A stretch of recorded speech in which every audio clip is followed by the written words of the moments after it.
어, 라떼는 말이야라는 말 다 들어보셨죠? 그렇죠? 이게 선배 세대가 후배들에게 하는 말입니다. 라떼는 말이야. 젊은 사람들은 그 소리를 너무 듣기 싫어해요. 우리는 그런 사람을 딱 두 글자로 부르죠, 그렇죠? 말 안 해도 아시죠? 꼰대라고 합니다. 이게 어느 때인데, 시대가 어느 때인데 그런 구닥다리 같은 말 같지도 않은 말을 충고라고 하는지 모르겠죠, 그렇죠? 근데 선배들도 이제 알아요. 이런 말 하면 꼰대로 찍힌다는 걸 압니다. 그래서 선배들도 조심합니다. 아예 말을 꺼내질 않아요. 이게 괜히 말했다가 꼰대라는 소리 들으면 안 되니까 그냥 말을 꺼내지 않습니다. 그런데 제가 요즘에 보면은 그런 남의 말을 듣기 싫어하는, 선배들의, 어른들의 말을 듣기 싫어하는 그런 기피 현상이 도가 지나치다라는 생각이 좀 듭니다. 저는 이렇게 생각을 해봤어요. 무조건 그 라떼를 반대하는 게 옳은가? 넘겨주세요. 예, 요게 나와야 돼요. 네. 무조건 라떼를 반대하는 게 옳은가? 그렇다면 우리들에게 충고하는 그 어른들의 말은 구닥다리이기 때문에, 시대가 다르기 때문에 무조건 잘못된 건가? 그렇지는 않을 것 같은데 말이죠. 만약에 우리 중에 누군가가 어른들의 생각은 전혀, 우리 회사 상사의 생각은 다 듣기 싫어, 무조건 잘못됐어, 나 귀를 막아야지 라고 생각한다면, 내가 느끼고 내가 경험하는 게 전부라는 편견을 내가 갖고 있다면, 그런 편견이 있다면, 그러면 나도 젊은 라떼일 가능성이 굉장히 높습니다. 그런 이분법적인 생각, 무조건적인 배척, 이런 생각은 굉장히 위험하죠. 하지만 오늘날에는 그런 편향된 가치관을 가진, 특별히 MZ세대라고 하죠. MZ세대들이 너무 많은 것 같아요.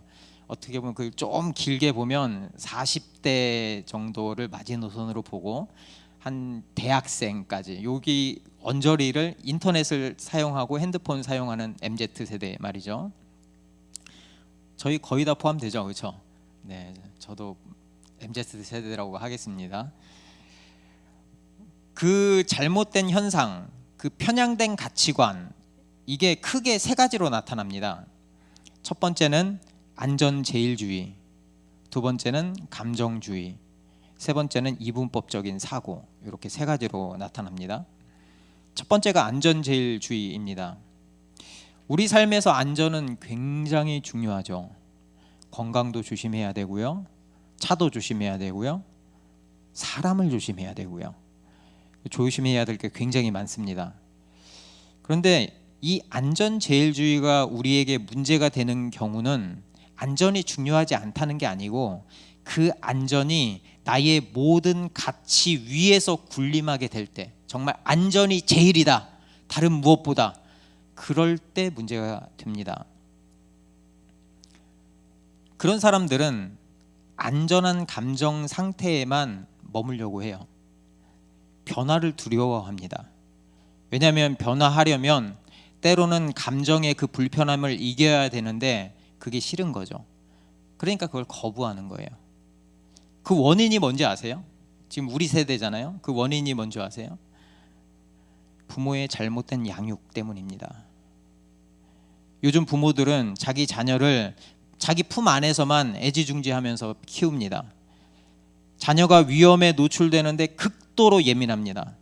저는요, 여러분 혹시 그런 기억 있으세요? 저는 초등학교 때 이미 가스레인지에 불을 켜고 라면을 끓여 먹었습니다. 끓여 먹어 보신 분, 초등학교 때? 그쵸? 요즘 아이들은요, 큰일 납니다. 우리 때가 더 위험했죠, 그쵸? LPG 가스통 이렇게 해가지고 했잖아요. 지금 그런 게 어디 있어요? 요즘에는 초등학교 5학년이 되어도 여전히 보모가 필요해요. 연락이 조금이라도 안 되면 안절부절하지 못하죠, 부모들이. 조금의 빈틈도 허용하지 않습니다. 그래서 학원에 가면 띠링 왔습니다, 띠링 언제 갔습니다, 다 와요. 이렇게 안정성만 추구하다 보니까 자녀들도 자연스럽게 경험이나 도전이나 위험을 감수하는 것을 기피합니다. 그렇게 자랐으니까. 실제로 젊은 세대가 스트레스에 굉장히 취약하다고 합니다.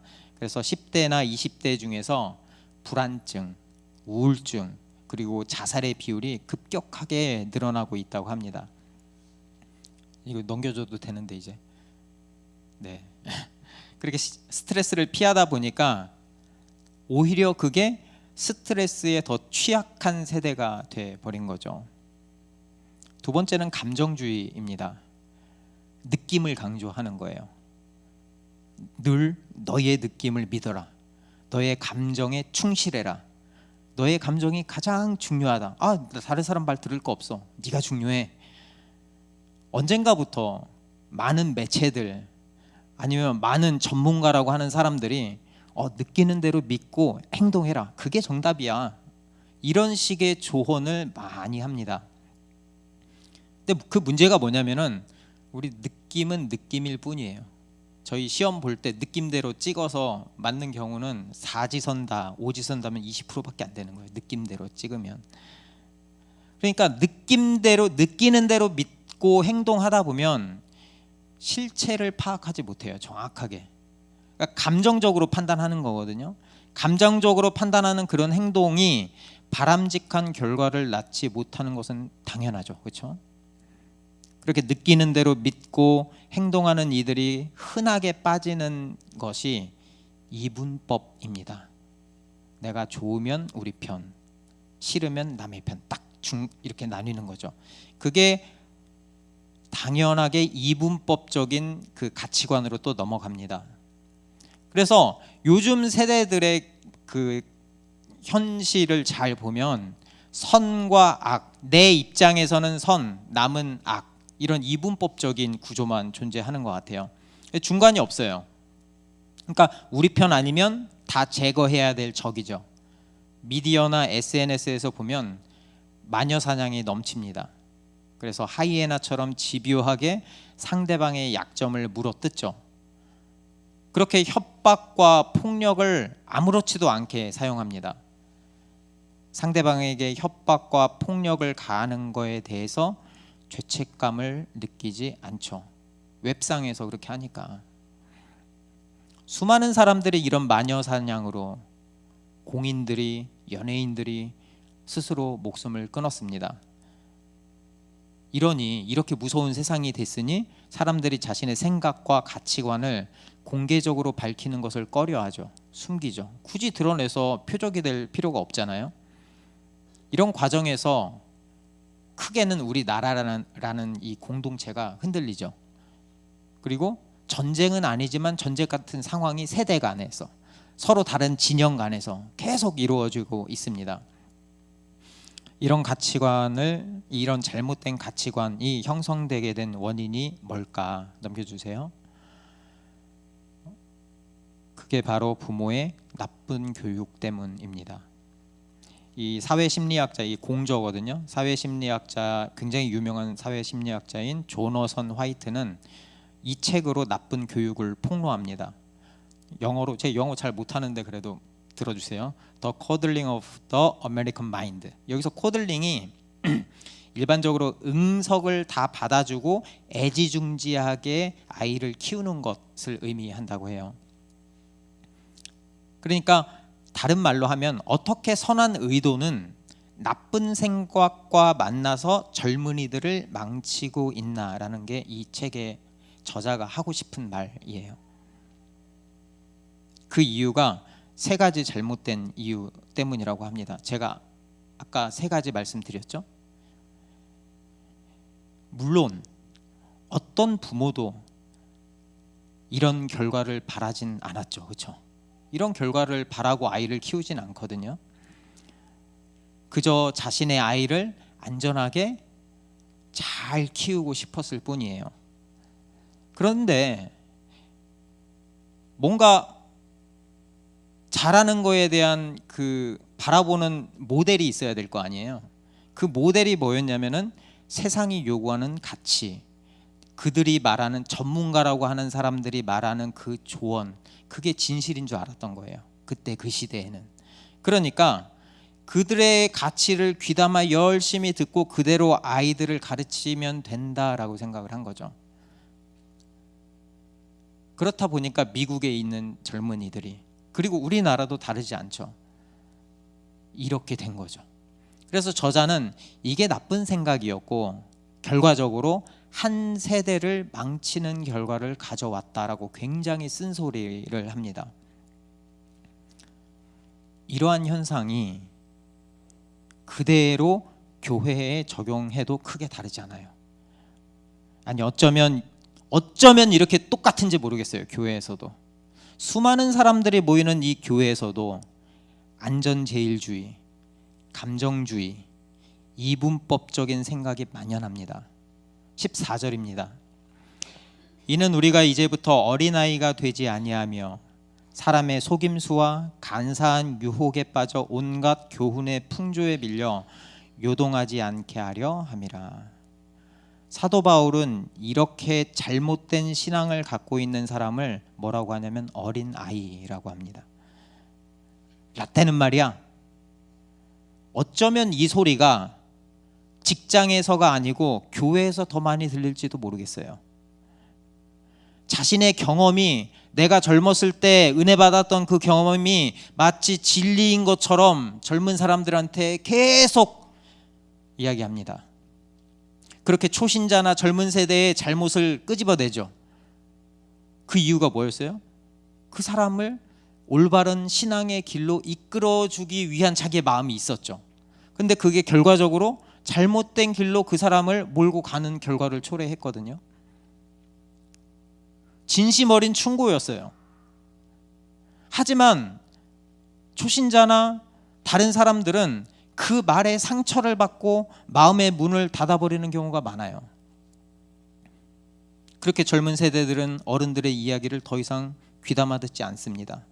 그냥 교회에도 꼰대가 하나 더 있네, 꼰대들이 하는 얘기 그냥 귀 닫고 살자, 이러는 거죠. 그렇게 우리의 삶에서 어른들의 말은 적용할 수 없는 구닥다리라고 치부해버리는 거예요. 귀를 닫아버리는 거예요. 요즘 사람들을 보면 내 생각과 다르면 아무리 크리스천이라고 해도, 아무리 성경 말씀이라고 해도 내 생각과 다르면 받아들이지 않습니다. 왜냐하면 내 감정이 불편하기 때문이죠. 조금이라도 내 기분을 상하게 하면 언제든지 교회를 떠날 준비를 합니다. 굉장히 교회 이동이 요즘엔 잦아요. 여기만 교회인가? 널리고 널린 게 교회죠. 그것도 싫으면 교회 안 나가면 돼요. 유튜브에 보면은 정말 국내에서 내노라 하는 목사님의 설교를 집에서 내 취향껏 내가 원하는 설교만 뽑아서 들을 수 있습니다. 얼마나 편해요. 느낌이 중요합니다. 내가 느끼는 감정이 굉장히 중요해요. 내 생각과 다르면 분노하고요, 싸울 준비를 합니다. 아니 나는 그렇게 생각하지 않는데요? 아니 나는 내가 지금 이렇게 믿고 있는데 나한테 이런 일이 생기면 안 되잖아요. 아니 그런 이야기는 다 때려치우고요, 그냥 내 감정만 좀 만져주세요. 내가 관심이 있어 하는 말만 해주세요. 아니 내가 잘못된 것처럼 말하지 말고요, 그런 소리는 듣고 싶지 않아요. 그런 소리는 듣고 싶지 않아요. 그냥 내가 잘하고 있다고 이야기해주고요, 나에게 칭찬만 좀 해주고요, 꼭 나중에 나는 무조건 천국 간다고 이야기해주세요. 나 그것 때문에 여기 왔거든요. 그거면 돼요. 굳이 이상한 얘기 하지 마세요. 제 감정이 불편해요. 제가 사회에서 얼마나 힘든지 아시잖아요. 사회에서도 힘든데 교회에서까지 그 바른 소리 좀 들어야 되겠어요? 좀 그만 듣고 싶어요. 제가 충분히 무슨 말인지 알겠으니까 이제 그만하세요. 이제 제 임계치가 여기니까 여기 넘어가면 이제 떠납니다. 그렇게 내 감정이 다치고 싶지 않으니까, 불편하고 싶지 않으니까 하나님의 말씀마저도 취사 선택하는 거죠.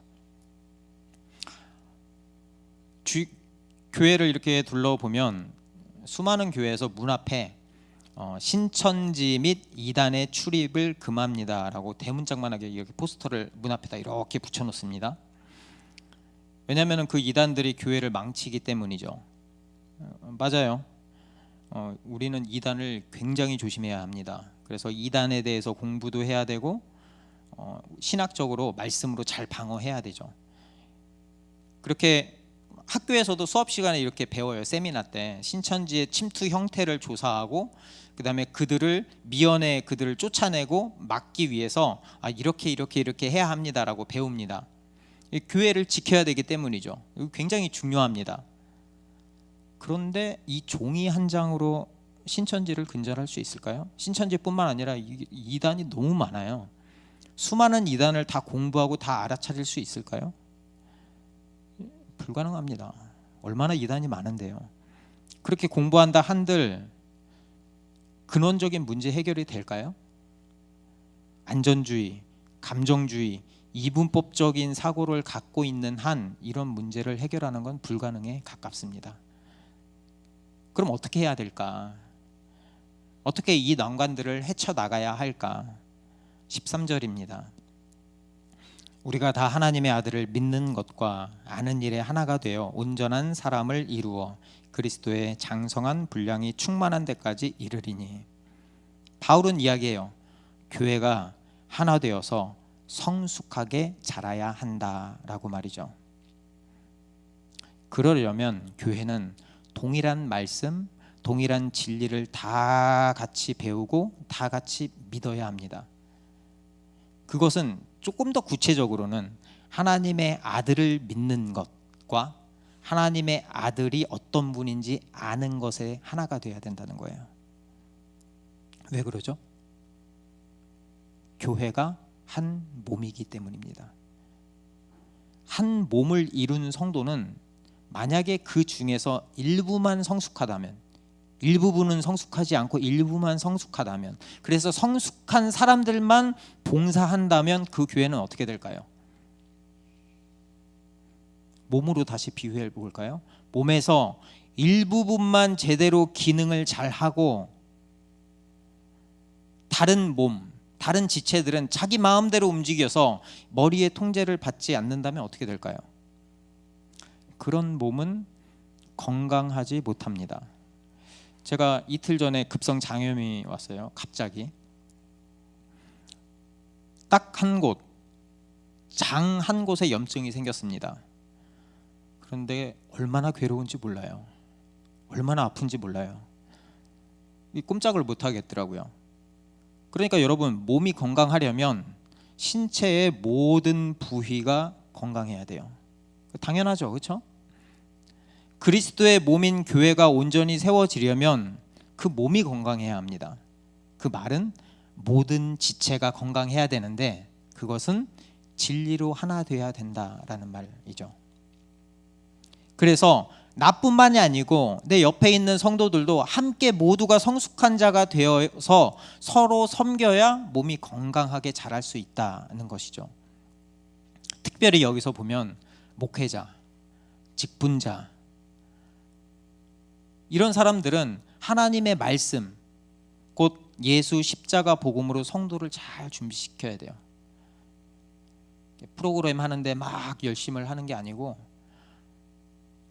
다른 어떤 거에 열심을 하는 게 아니고, 제일 중요한 게 말씀을 성도들한테 가르치는 거예요.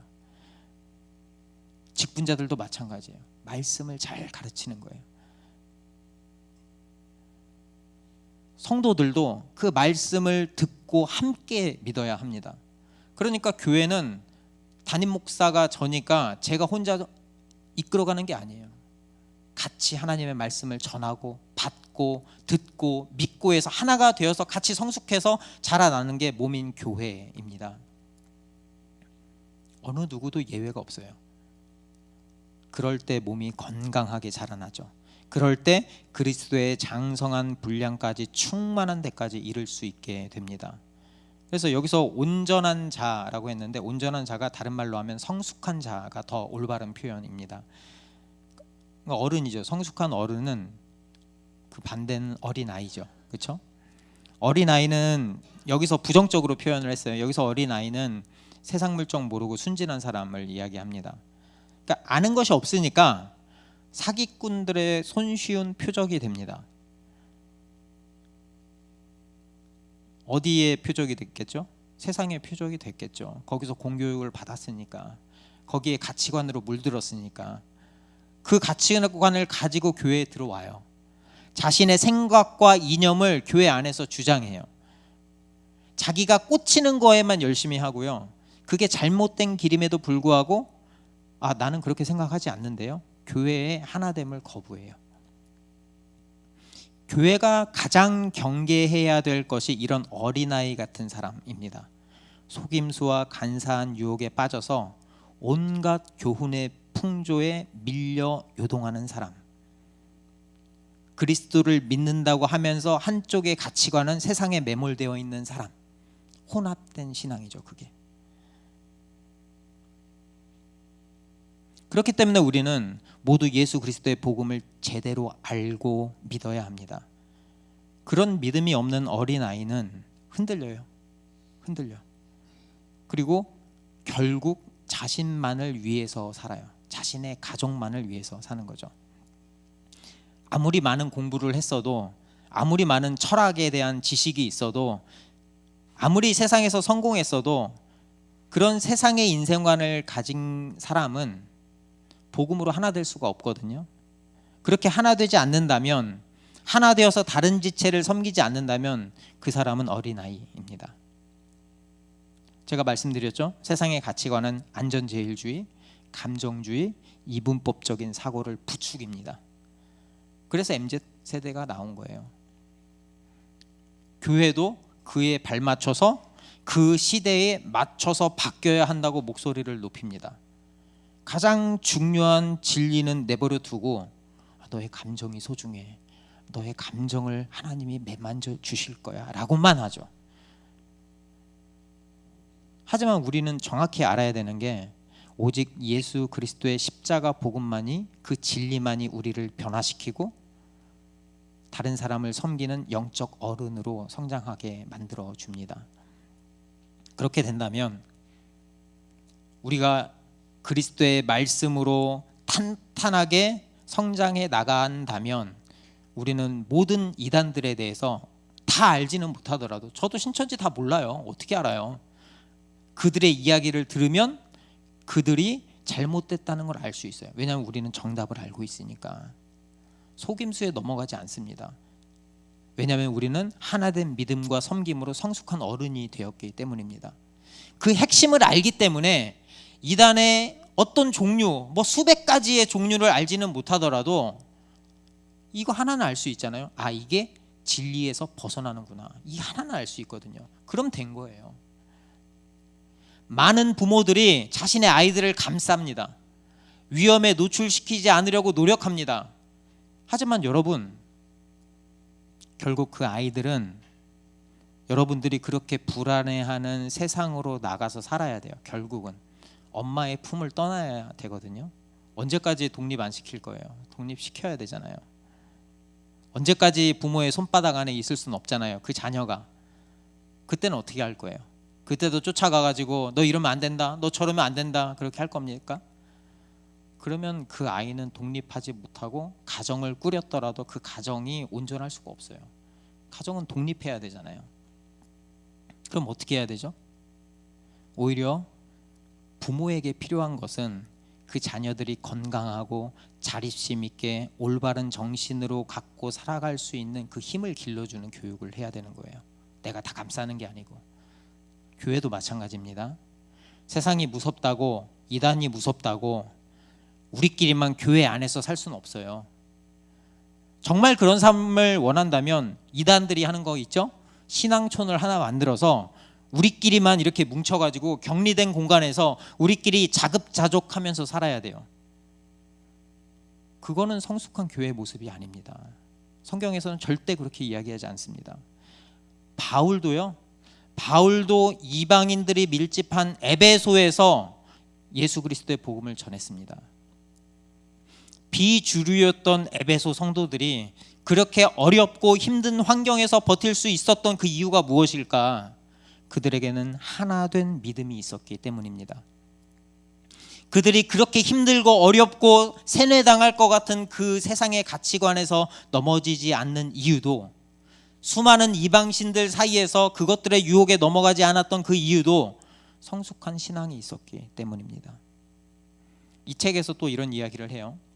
땅콩 알레르기가 8살 미만의 아이들이 1990년대 중반에 1000명당 4명에 불과했대요. 1000명당 4명이면은 뭐 0.4%죠. 근데 2008년에 1000명당 4명이 아니고 1000명당 14명이 됐대요. 1.4%죠. 그러니까 3배가 넘네요. 그렇죠? 3배가. 이게 왜 이런 결과가 나왔냐면은 부모가 땅콩이 위험하다는구나 라는 걸 아니까 아이들한테 땅콩을 아예 안 먹이는 거예요. 무조건 딱 안 돼, 무조건 안 돼 라고 하는 거예요. 이렇게 보호하니까 아이들이 면역력이 없는 거예요. 차라리 어렸을 때부터 조금씩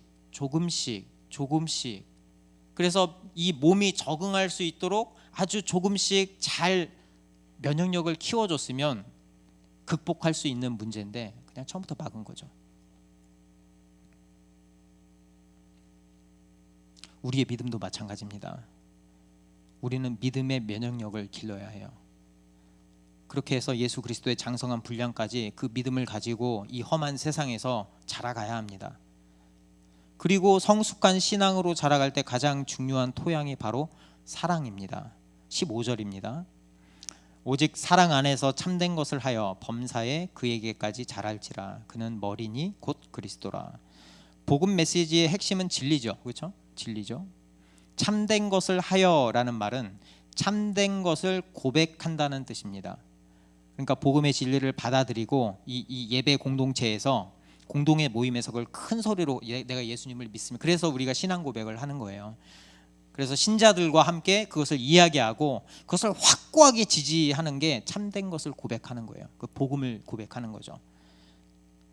그런데 여기서 바울은 참된 것을 고백하는 것을 사랑 안에서 하라고 제한합니다. 그러니까 여러분 잘 생각해야 되는 게 그것은 안전제일주의나 감정주의나 이분법적 사고로 왜곡된 그런 사랑이 아니에요. 우리의 목표는 범사에 그에게까지 자라가는 거거든요. 여기서 자란다라는 것은 질적으로 성숙해진다는 개념이에요. 질적으로.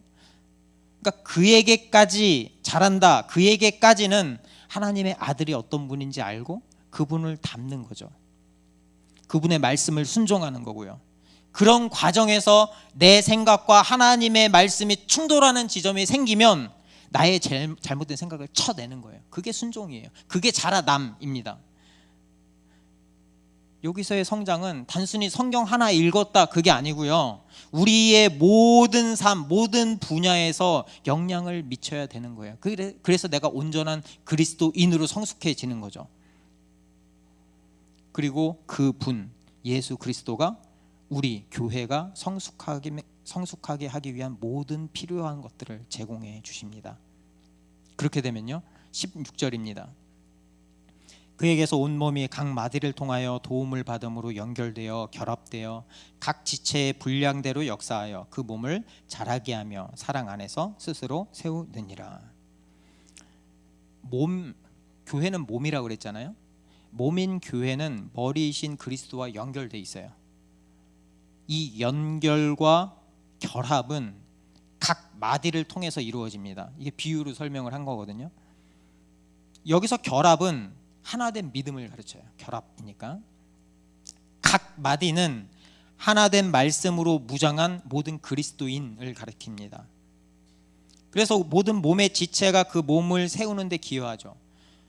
몸인 손과 발, 심장 기관과 소화기관 그 등등등등등 모든 기관은 각자 자신의 위치에서 최선을 다해서 다른 기관을 돕습니다.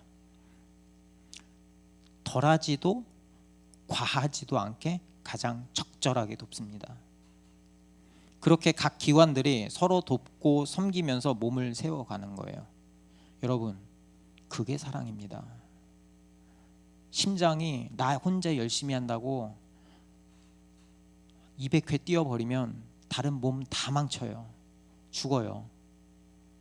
그쵸?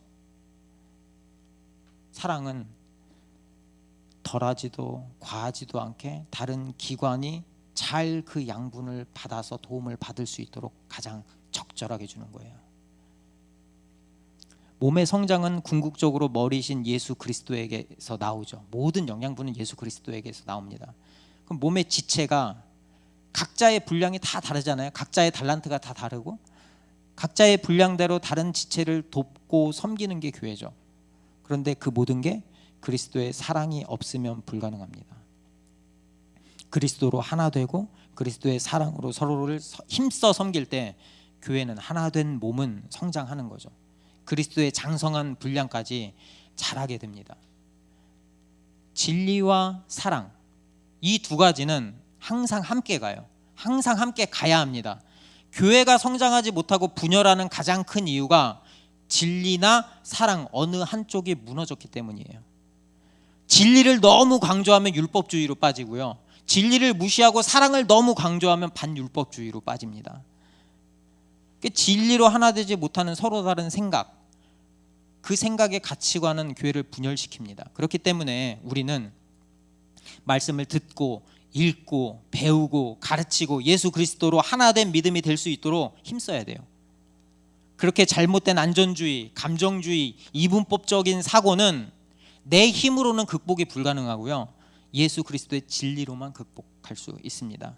이게 바로 예수 그리스도로 하나 된 교회의 본질이죠.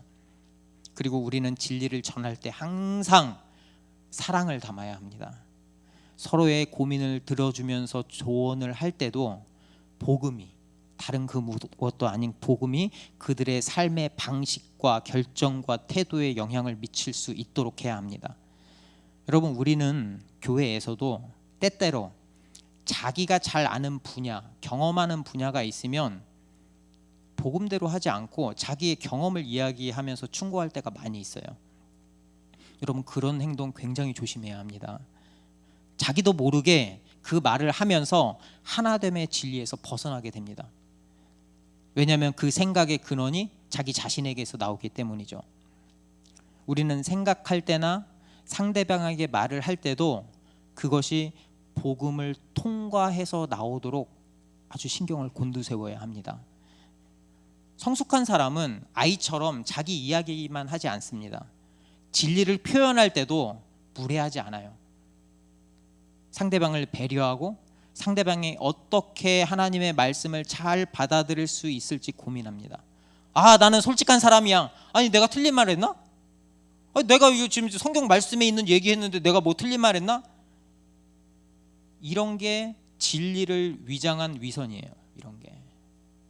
이런 게 진리를 위장한 폭력입니다. 예수님은 그렇게 말씀 안 하셨거든요. 예수님은 그렇게 행동하지 않으셨거든요.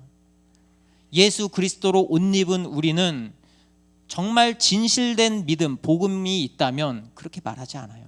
그렇게 말하지 않습니다. 내 옆에 지체한테 잘못했다고 심장이 너 한번 죽어봐라 하고 100번씩 뛰다가 200번씩 뛰지 않아요. 더 잘 보내주죠. 적절하게. 우리는 기억해야 합니다. 우리의 경험과 전문성이 상대방의 믿음을 자라게 하지 않아요. 근원적인 문제를 해결해 주지 못합니다. 오직 그리스도만이 우리 문제를 해결하세요. 그래서 우리가 기억해야 되는 것은 그리스도의 영, 성령께서 우리에게 가장 필요한 상담자가 되신다는 그 사실을 믿어야 합니다. 그분이 우리의 문제를 해결해 주시고요. 오직 성령만이 우리 교회 공동체가 그리스도를 닮아서 성숙하게 자라도록 도와주십니다. 그래서 우리는 우리의 입술을 통해서 복음만 전하면 돼요. 복음 전하면, 그에 맞는 복음을 전하면 성령님께서 일하실 거예요. 성령님께서 그 마음을 바꿔주실 거예요. 잘한다라는 거는 시간이 필요한 거잖아요. 그렇죠? 오늘 당장 내가 이 부분을 한마디 했다고 안 됩니다. 되는 사람도 있겠죠. 그렇죠? 근데 안 돼요. 여기서 지금 시간의 개념을 다 포함하고 있는 거거든요. 어떤 분은 30년 만에 하나님 만난 사람도 있고요. 어떤 사람은 죽기 직전에 하나님 만난 사람도 있어요. 몰라요. 저희가 노력한다고 압니까? 성령님께서 역사하셔야죠. 제가 작년 3월에 교회를 개척했습니다. 정말 호기롭게 일도 병행했습니다. 다 아시죠? 그래서 제가 교회를 개척한 목적은 뭐 진리의 말씀을 가르치고 사랑으로 한 영혼을 목양하라고 부르셨구나. 그래서 나를 목회자로 부르셨구나. 이렇게 생각을 했어요. 그래서 모든 로그교회 성도님들이 하나님을 믿는 것과 아는데 하나가 되도록 힘써야지 이러고 힘썼습니다. 그런데 문제가 생겼어요. 일이 너무 힘든 거예요. 이제 이 목회를 돕기 위해서 일을 시작했는데 목회를 방해하는 데 일이 사용되기 시작한 거예요. 이 과도한 업무와 스트레스로 몸이 망가져가기 시작했습니다. 몸은 지치고 스트레스가 쌓여갔어요. 그래서 제가 저녁에 신경안정제가 없으면 잠을 못 잡니다. 제가 참 그래요. 목회자라고 앞에 서 있는데 제 수면제가 없으면 잠을 못 자요. 이 정도 수준까지 지금 됐거든요. 제가 곰곰이 생각해봤어요. 나는 무엇이 그렇게 두려운가? 무슨 이유 때문에 이렇게 힘든데 이게 목회에 방해된다고 하는 것을 알면서도 이 일하는 것을 놓지 못할까? 그게 바로 저만의 안전제일주의였어요. 돈이 없으면 안 된다는 그 안전제일주의가 내 안에 깊숙이 뿌리 내리고 있었던 거예요. 그렇게 내 자아가 내 자신을 설득하고 회유하고 두려움을 주고 있어요. 너 일 그만하면 너 어떻게 할 건데? 너 사례비도 안 받잖아. 뭐 어떻게 할래? 여기 그만두면 여기보다 좋은 직장 구할 수 있어? 또 그 다음에 뭐 네가 몸이 좋아 뭘 해? 네가 몸으로 뭘 할 수 있어? 없는 거죠. 두려운 거죠. 그러니까 못 놓는 거죠. 어느새 그 돈이 내 위에서 저를 지배하고 있었어요. 그래서 제가 이 말씀을 준비하면서 한 달 정도 됐죠. 한 달 어간. 그래서 저는 작은 결단을 하려고 합니다. 그래서 지금 하는 일은 2월 중순까지 하고 그만두기로 말씀을 드렸고, 그리고 최소 한 달 반, 그리고 한 2달, 더 될진 모르겠어요. 제가 회복할 때까지니까.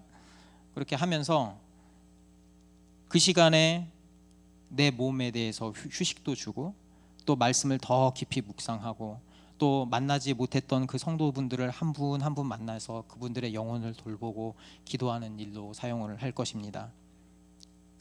그렇게 나만의 안전, 돈이 아닌 그리스도의 안전함에 거할 거예요. 오직 그리스도를 바라보고 그분을 따라갈 것입니다. 오직 그리스도만이 우리가 하는 모든 일의 근원이시기 때문이죠. 그리고 교회된 우리가 서로 발맞춰 나아갈 수 있게 하시는 분도 오직 예수 그리스도입니다. 여러분도 저와 비슷한 고민 중에 있다면, 주님이 주신 그 말씀이 있는데도 내가 내 자아의 두려움 때문에 혹시라도 거절하고 있다면 나의 자아를 내려놓고 주님의 말씀에 순종하고 결단하시기 바랍니다. 그리고 주위에 힘들어하는 분들이 있다면 예수님의 마음으로 겸손하고 온유하게 그 지체를 섬겨주시기 바랍니다. 라떼는 말이야 하면서 훈계하지 말고요. 모든 일은 주님께서 하십니다. 우리가 하는 게 아니고요. 예수 그리스도의 그 숨과 피가 우리에게 흘러서 영양을 공급하면 우리는 그 하나님 안에서 건강하게 자라고 사랑 안에서 강하게 될 것입니다. 그게 바로 예수 그리스도를 닮은 교회의 본질입니다. 다 함께 찬양하겠습니다.